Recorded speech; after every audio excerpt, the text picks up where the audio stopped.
وعلیکم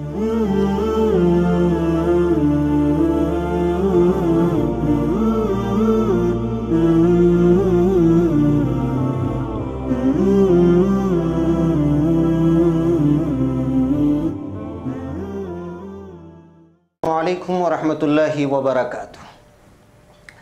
اس وقت میرے ساتھ جو معزز مہمان ہیں اس کو حضرت کو آپ جانتے ہیں، میرے استاد مکرم اور ادارے سیدھی بات کے سرپرست بھی ہیں، اور مولانا کی دوسری بار یہاں پر آمد ہے، بلکہ تیسری بار ہے۔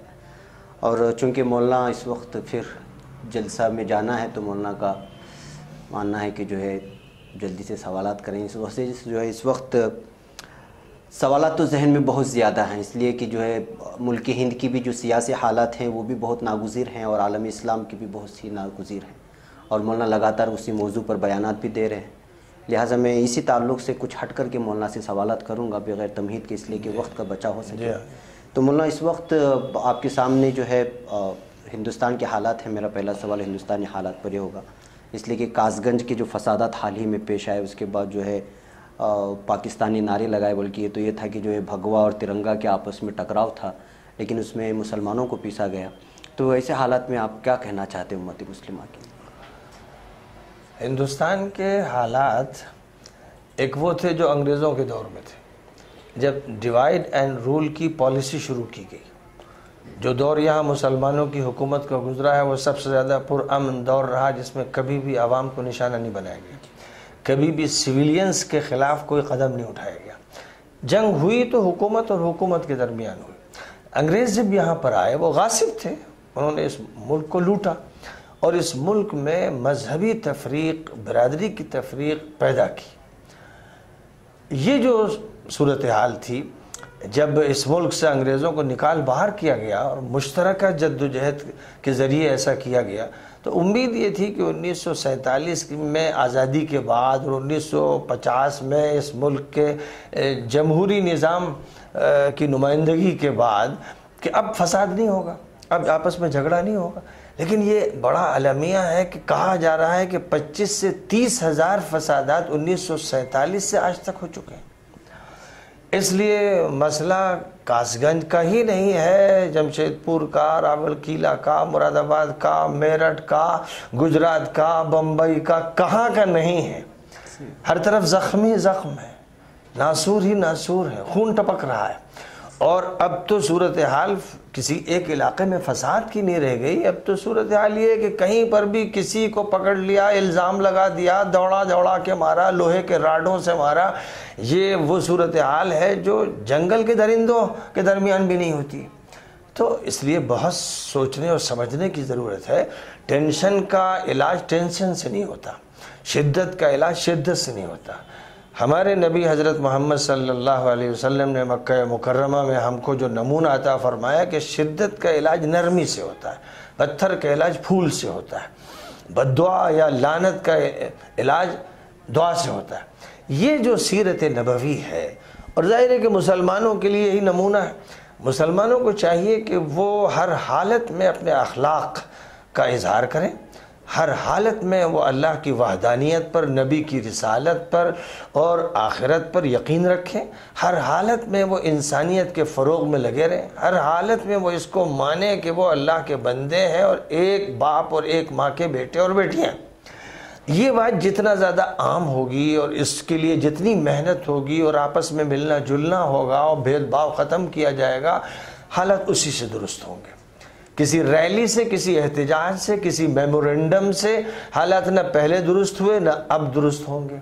اس لیے میرا تو خاص طور پر یہ مطالبہ ہے کہ جو ذمہ داری امت مسلمہ پر عائد کی گئی تھی کہ یہ اخرجت للناس، تمام انسانوں کے لیے امت برپا کی گئی تھی، امت کو وہ ذمہ داری اٹھانی ہے۔ اس لیے اس کی فکر کرنی ہے کہ یہ ذمہ داری کیسے پوری کی جائے۔ شریعت میں بھی مداخلت چل رہی ہے ابھی آج کل، آپ دیکھ رہے ہیں کہ دور شریعت میں مداخلت دنیا بھر میں چل رہی ہے۔ جی، کہیں برقعے اتروائے جا رہے ہیں، کہیں نقاب کھینچے جا رہے ہیں، کہیں پر حقوق نسواں پر حملے ہو رہے ہیں، کہیں کوئی موضوع ہے۔ تو یہ موضوع صرف ہندوستان کا نہیں ہے، پوری دنیا میں ایسا لگتا ہے کہ جنگل کا راج ہے، ایسا لگتا ہے کہ یاجوجی ماجوجی اور دجالی فتنے ہیں۔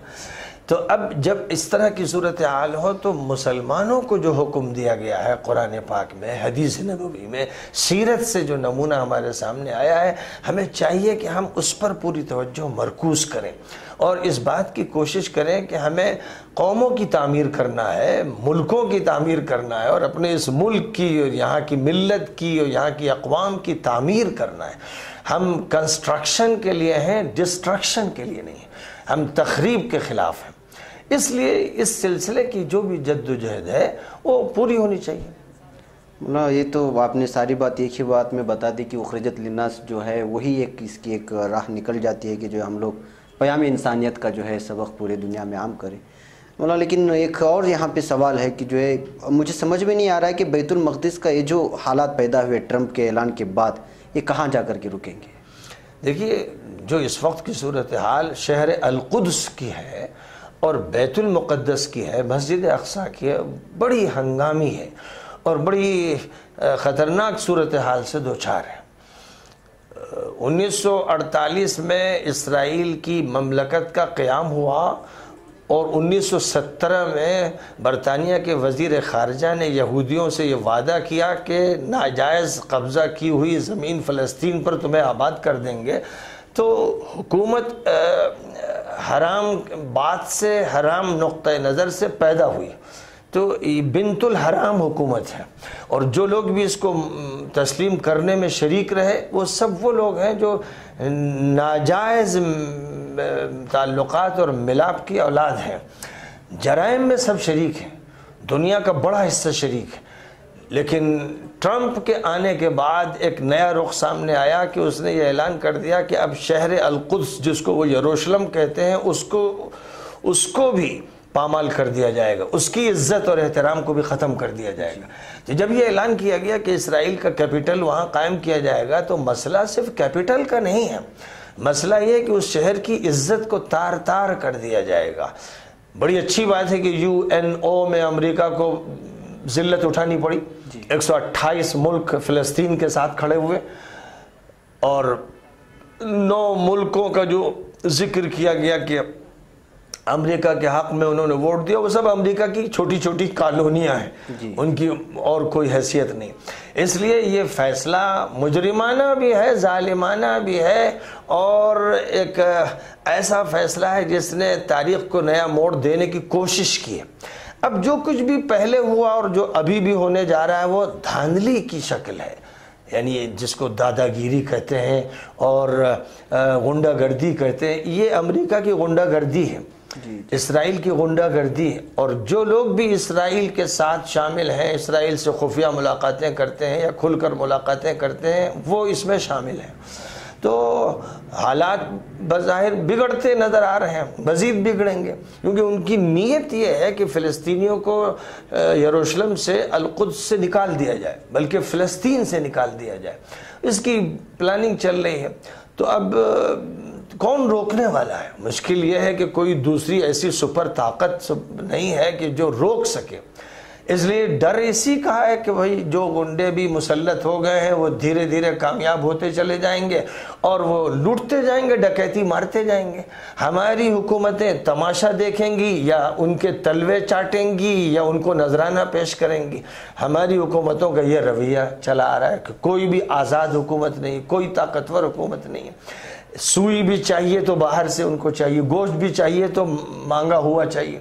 تو ایسی صورتحال میں کیا کہا جا سکتا ہے سوائے اس کے کہ دنیا کی تمام قومیں اور پھر ملت اسلامیہ کے تمام افراد متفق ہو جائیں، طے کر لیں کہ ہم مسجد اقصیٰ میں کوئی تبدیلی اور شہر القدس میں کوئی تبدیلی نہیں ہونے دیں گے، اور جو موقف اردوغان صاحب کا ہے، ترکی حکومت کا جو موقف ہے، وہ مسلمانوں کی نمائندگی کر رہا ہے۔ تو اس لیے امید اگر ہے تو ترکی سے ہے، باقی تو کسی ملک سے امید نظر آتی نہیں ہے۔ اب ہم سب کو اللہ سے امید کرنا چاہیے اور نظام عدل و انصاف کو مضبوطی سے تھامنا چاہیے اور اپنی بات کہتے رہنا چاہیے انشاءاللہ۔ تو ناظرین نئے تھے، مولانا مکرم ہمارے سامنے حاضر تھے، مولانا کو اس وقت نکلنا ہے ایک جلسے میں شرکت کے لیے، لہٰذا مجھے اور مولانا کو، مولانا سرپرست بھی ہیں مولانا، میں ایک آخری سوال آپ سے کروں گا سوشل میڈیا کے سلسلے میں بھی، تاکہ لوگ جڑیں اس سے، اس سلسلے میں بھی آپ ایک پیغام. دیکھیے اس ملک میں ٹی وی چینل حاصل کرنا آسان نہیں اور بہت سے مسائل ہیں. Social media T V channels کا بدل ہے، الٹرنیٹیو ہے، اس میں ایک حد تک آزادی ہے. اس لیے لوگوں کو چاہیے کہ سوشل میڈیا کا استعمال کریں اور اپنی بات کہیں، انصاف کی بات کہیں، سچی بات کہیں، سیدھی بات کہیں، جو بھی حق کی بات ہے اس کا استعمال کریں، کیونکہ باطل، شر، فتنہ، فساد، شیطنت ہر طرف ہے. مقابلہ کرنے والا جو حلقہ ہے بہت چھوٹا سا ہے. اب اگر اس حلقے کو بھی مدد نہیں ملے گی اور اس حلقے کی چیزیں بھی نہیں دیکھی جائیں گی تو اس کا مطلب کہ لوگ فتنے میں مبتلا ہونا چاہتے ہیں. تو اس سے بچنے کے لیے ہم کو پوری قوت کے ساتھ متحدہ صف میں کھڑا ہونا چاہیے. اور بہت مبارک ہو کہ آپ جو کام کر رہے ہیں وہ حق کا کام ہے، دعوت کا کام ہے، اور یہ ایک تبلیغ ہے، بہت بڑی تبلیغ ہے جس میں لاکھوں انسانوں تک بات پہنچانے کی کوشش کی جاتی ہے. اور صحیح جو بات ہے وہ لوگوں کو معلوم ہو، ہر مسئلے میں جو صحیح موقف ہے وہ لوگوں تک پہنچ جائے، یہ بہت بڑی خدمت ہے، ذہن سازی کا ایک بڑا کام ہے.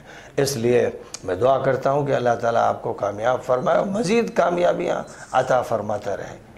بہت شکریہ، جزاک اللہ خیر. ناظرین مجھے یہاں پہ اجازت ہے، پھر انشاءاللہ اگلی شخصیت کے ساتھ ملاقات ہوگی. السلام علیکم ورحمۃ اللہ.